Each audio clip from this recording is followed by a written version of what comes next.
There are a number of different recordings and you will have to answer questions based on what you hear. There will be time for you to read the instructions and questions, and you will have a chance to check your work. All the recordings will be played once only. The test is in 4 sections. At the end of the test, you will be given 10 minutes to transfer your answers to the answer sheet. Now turn to Section 1. Section 1. You will hear part of a telephone conversation between a student and the director of a theatre school. First, you will have some time to look at questions 1 to 5.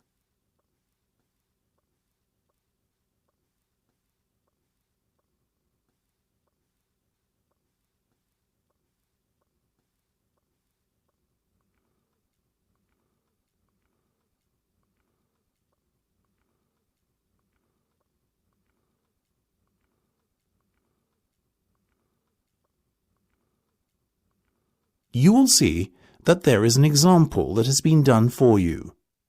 On this occasion only, the conversation relating to this will be played first. And could you tell me a little bit about the history of the school? Of course.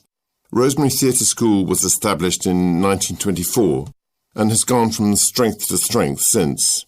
It's now the largest school of its kind in the United Kingdom. The theatre was established in 1924, so you write 1924 in the space provided. You should answer the questions as you listen because you will not hear the recording a second time.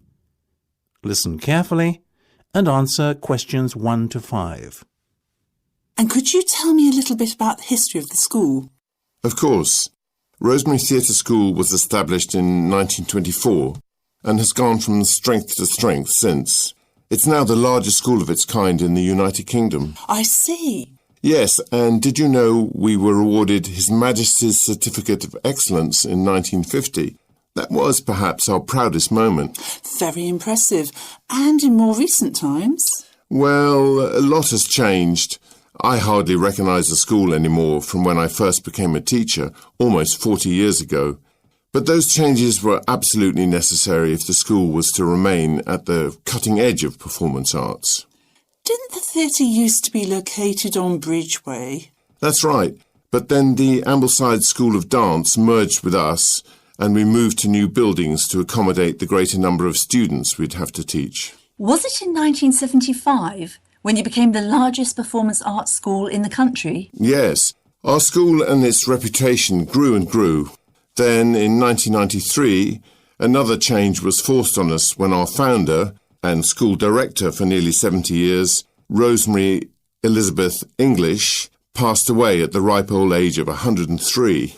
Her dying wish was the school would one day be registered as a charitable trust. Did she get her wish? Of course. In 1998, the theatre officially became a not-for-profit organisation, and Rosemary's legacy was complete. Before listening to the rest of the conversation, you have some time to look at questions 6 to 10.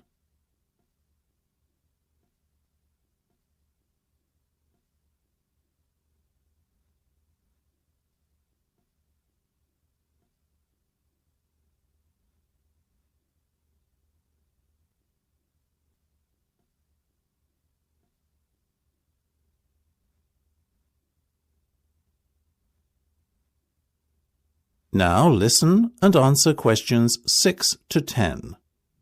Thank you so much. This information is just what I need for my school project. Oh, glad to be of help, Maeve. You mentioned you were quite passionate about theatre and music yourself. I love them to bits. Excuse me, very much. Have you ever considered applying to become a student at our school? I don't suppose I have. I never thought I'd be good enough. Well, tell you what. Why don't you tell me a little bit about your background? I'll fill out an application form for you over the phone, and we can just see what happens after that. What do you think? Wow, that would be great. OK, let's go through the first few pages then, shall we? I have your name and age. Tell me about your past experience in performance arts. Well, I'm a member of my local drama club and have toured with it around the country. I've also been going to acting classes since I was about 3 years old. Marvellous. Anything else? Well, each year at school we do a school production of a Shakespearean play. Very nice. Did you act in some of them? No, I directed them. I did The Merchant of Venice, Macbeth, Hamlet, you know. Have you not acted at all then? Not recently. I used to a lot when I was younger. Interesting. And which route would you prefer to go down? The acting or directing one? Maybe both. How ambitious. Now, any achievements of note? Well, I got the grade 8 on the piano. Was that certified, Maeve? Yes, by the Royal Academy. Great. Anything else? Well, yes, I did do a course in modern dance at Trinity and I'm currently studying ballet at Chelmsford College. That's the end of section 1. You have half a minute to check your answers.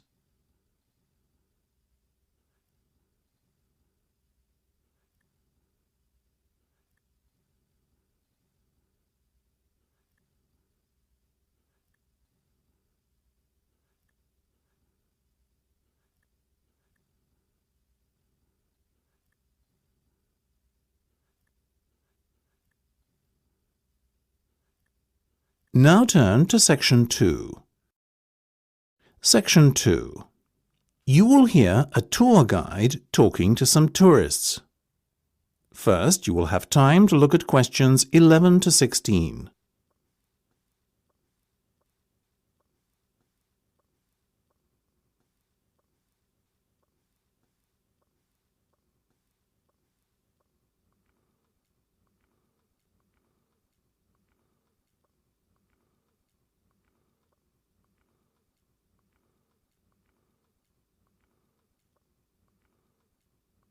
Now listen carefully and answer questions 11 to 16.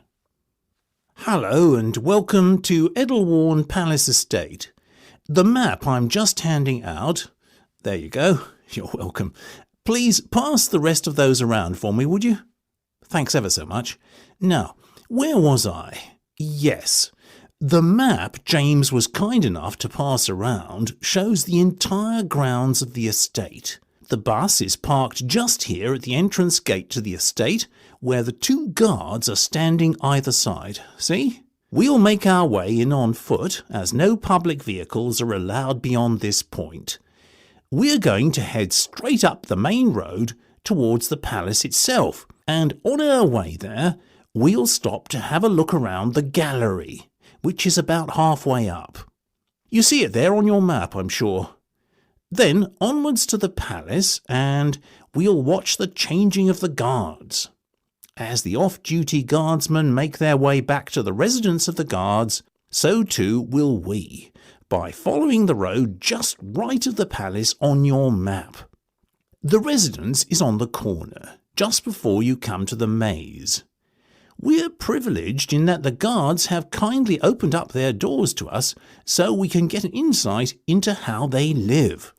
After we spend about half an hour there, it's off to the maze we go, where we might spend a good deal longer. Well, where some of us might anyway. Opposite the maze, on the other side of the road, down a lane leading off the main road, is a delightful animal sanctuary. Oh, I do beg your pardon. That's not the animal sanctuary at all, but the archery range. Yes, the archery range, and we'll stop there next. Most of the sports and activities are on the other side of the estate. See, you have river fishing, the cricket pitch, and the golf course over there. That's the golf club, by the way, at the end of the lane. We'll be lunching there a little later this afternoon. It's a beautiful area overlooking the forest and lake, and you can see the golf course itself right beside it. But back to the archery range now, and on from there we'll be stopping off at the observatory, which is more than 100 years old. It's on the way back to the main gate just after the animal sanctuary. Yes, there's the animal sanctuary and the birds of prey exhibit, which is unfortunately closed at present. We might take in the animal sanctuary after lunch if we've time, but I think we'll avoid the petting zoo, which is up that lane towards where the deer graze. Now, On our way to lunch at the golf club, we'll cross over the main road to the opposite side to the observatory and visit the botanical gardens. I think you'll agree that by lunchtime we'll certainly have worked up a hunger. Don't worry, it's only a short walk from the botanic gardens up the lane to the golf club. No more than 5 minutes, I'd say. Before you hear the rest of the discussion, you have some time to look at questions 17 to 20.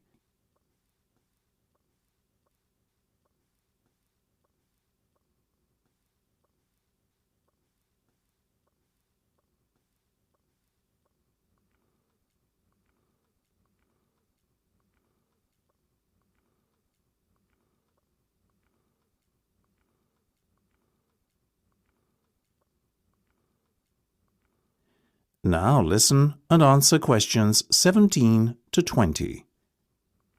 Now, after lunch, you'll have a choice of activities. Should you want to play golf, there's the 9-hole par 3 course, which is good for intermediate players who have some experience. But I strongly recommend the pitch and putt course for the complete novices among you. If golf isn't your cup of tea, you could partake in a game of cricket. Designed for people of all fitness and ability levels, our cricket matches are all about fun and having a good time. Please don't take it too seriously. I guarantee first-timers will love it. For those of you who just want to relax and let the world pass you by, you can come fly fishing with our expert fisherman John, though only if you have been fishing before. And depending on how long we spend doing activities, as I said before, we may or may not have time to visit the animal sanctuary after lunch too. For those of you who are less than keen on sports, however, and determined to see the animals, you can go there straight away and spend the afternoon in the company of some furry friends. Your final alternative is a cruise on the lake. The boat takes you on a journey all around the circumference and then back to the northeastern side, where you can don your togs and take a dip in a specially heated section designed to make swimming there as pleasant and relaxing an experience as possible for you. That's the end of section 2. You have half a minute to check your answers.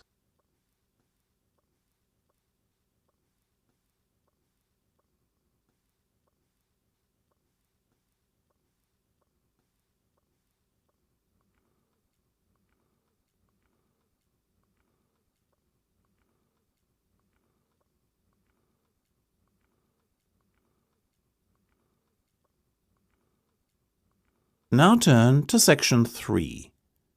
Section 3. You will hear a discussion between 3 students of business. First, you have some time to look at questions 21 to 26.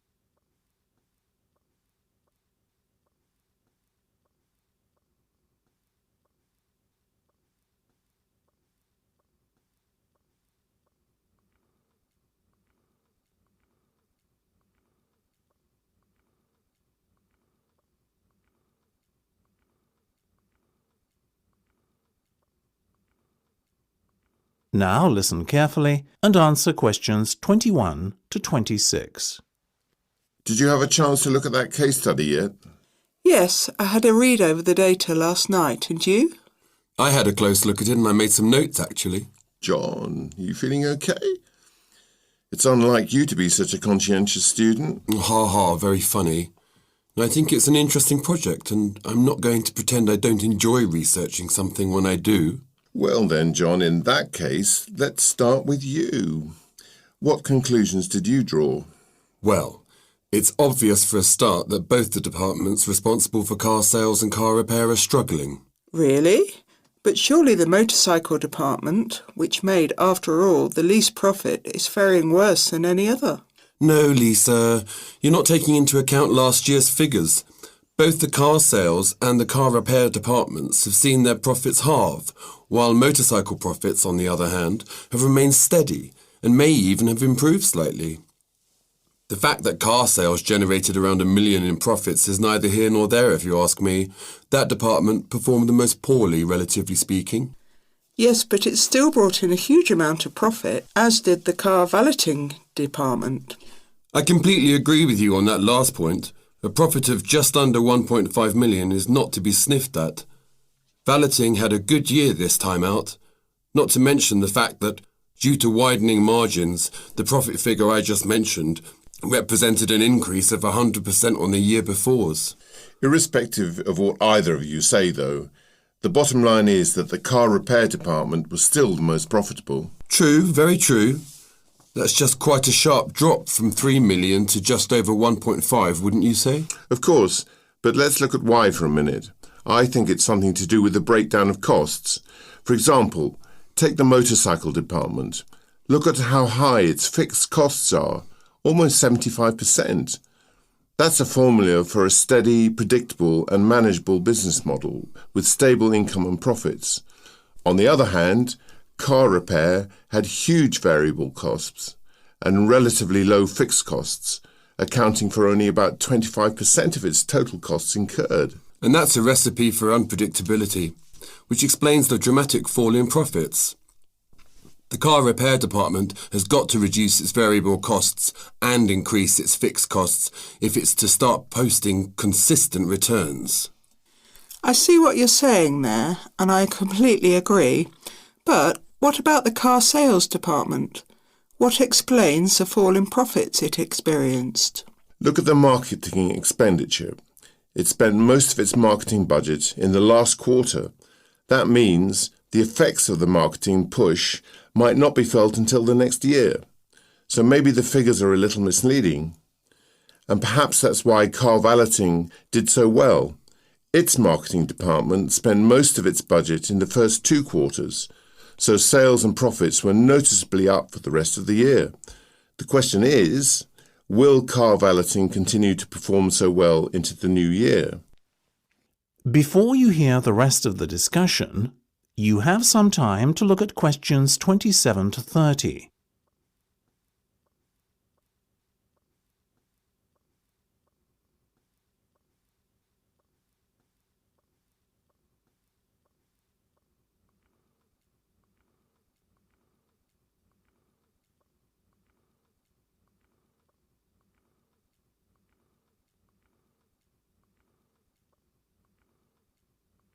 Now listen and answer questions 27 to 30. I think there are several factors to consider when trying to answer the question. 1.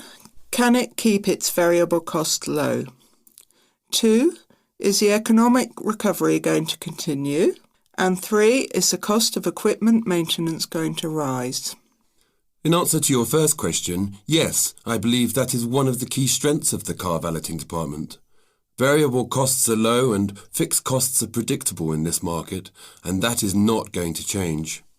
Furthermore, the margin is high, which makes valeting a very profitable activity. As for whether the economic recovery will continue, though, that's an important question to ask. I mean, people don't valet their cars as often when times are tough, so this is one of the department's greatest weaknesses. It's hard hit every time the economy goes through a rough patch. I agree with you, and I also think there is going to be an issue with equipment maintenance and replacement. Remember, this side of the business is only 2 years old, and most of the machinery and equipment was purchased new. That means there were unlikely to be large repair and maintenance bills for the first while, but as the machinery gets older, these costs are only going to increase. I think car valeting will struggle to be as profitable next year for that reason. Another question to ask is what to do with the profits. Should the company reward its shareholders or reinvest? I think the profits should be ploughed back into the company to help it continue to grow. I would invest in the motorcycle department as the company hasn't established itself in this market yet. Agreed. Yes, but it shouldn't put all its eggs in one basket. So where else do you suggest the investment should go? I would expand the car valeting business. The margins are so high that there is the potential to generate huge profits there. It's a no-brainer for me. I can see your point. The car sales and car repair department don't need as much support as they are already well established. I'll say this though, the company had better give its shareholders a return on their investment next year though. Otherwise they will start to question the wisdom of purchasing shares. After all, what's the point in investing in a profitable business if you don't enjoy the fruits of your investment? That's the end of section 3. You have half a minute to check your answers.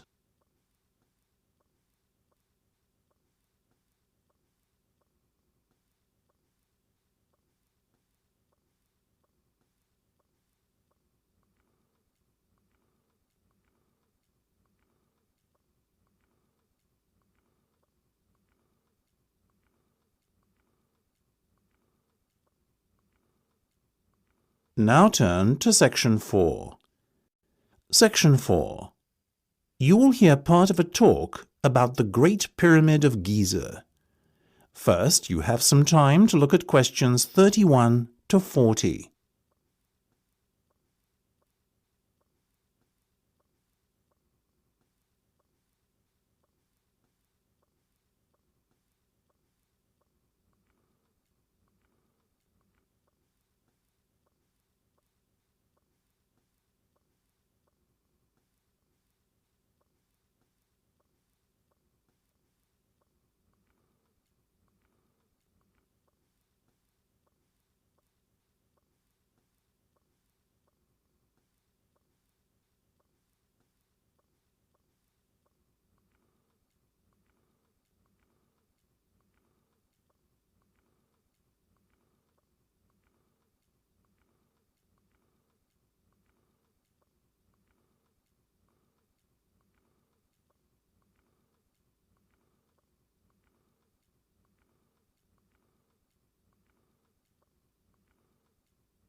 Now listen carefully and answer questions 31 to 40. Thank you for coming along today.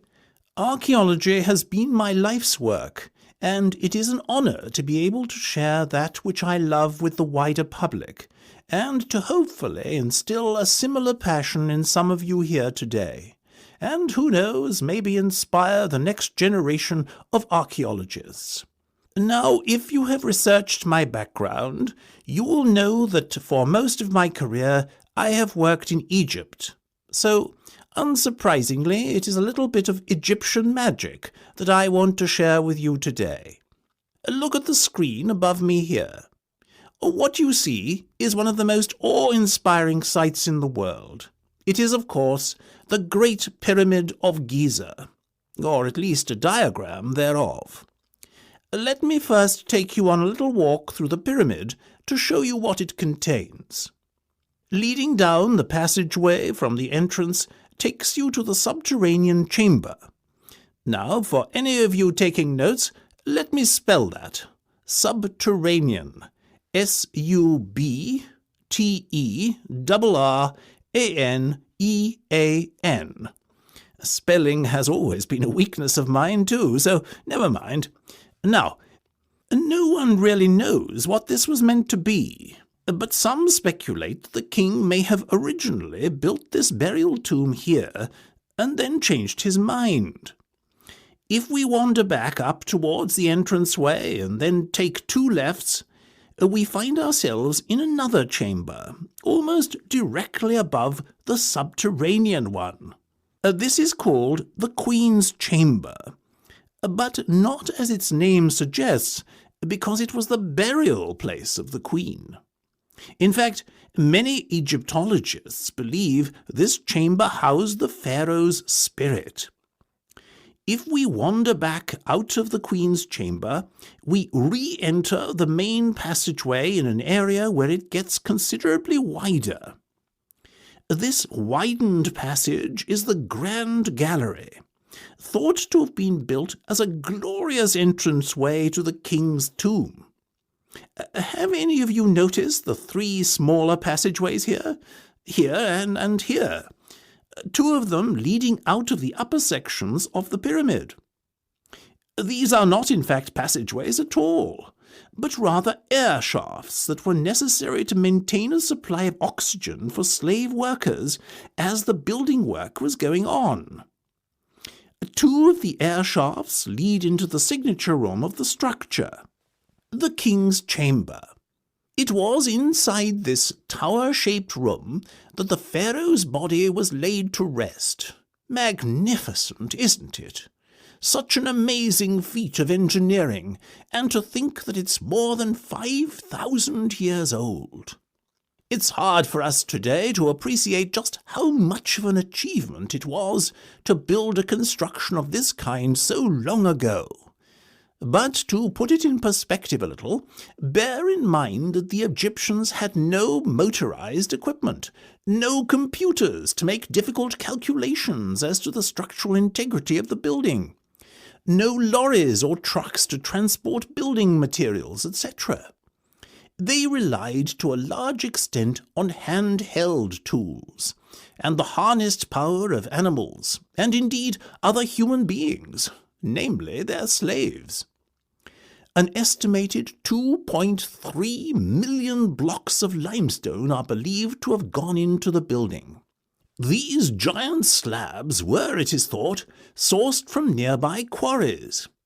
Some of the Tura limestone used had to be transported across the Nile, but getting the limestone to the building site was a piece of cake compared to the task of transporting the estimated 80-ton granite slabs used in the king's chamber there. After all, these came from the town of Aswan, some 500 miles away. In total, it is believed that 8,000 tons of granite from Aswan, 5.5 million tons of limestone, and 500,000 tons of mortar were used in the construction. The ingenuity of the ancient Egyptians was demonstrated time and time again. In response to the challenge of having to somehow cut the giant slabs of limestone and granite, the Egyptians devised a novel method which involved hammering wooden wedges into the stone. Water was then poured onto the wedges until they were completely soaked.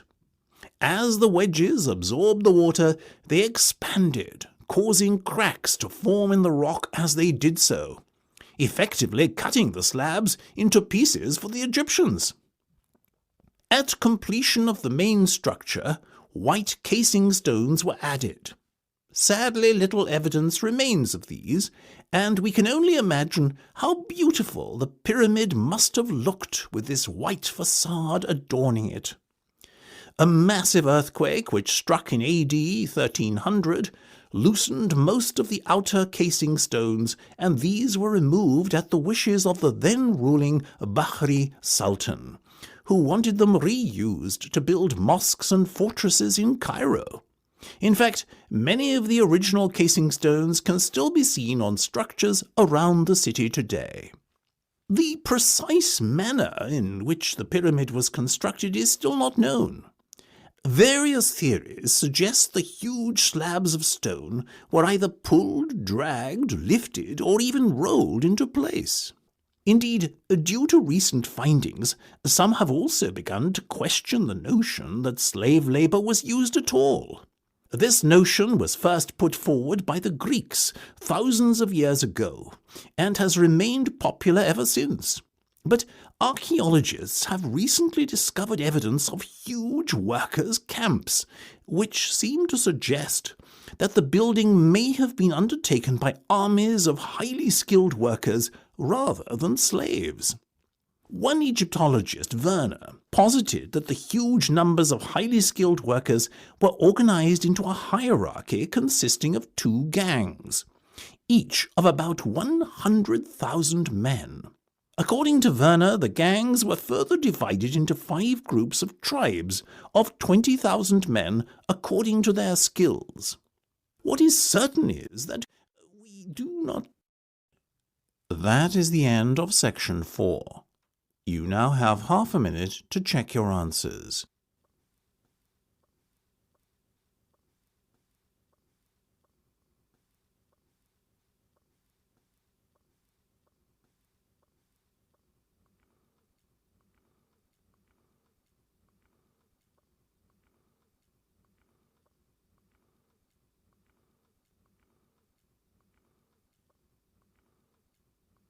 That is the end of the listening test.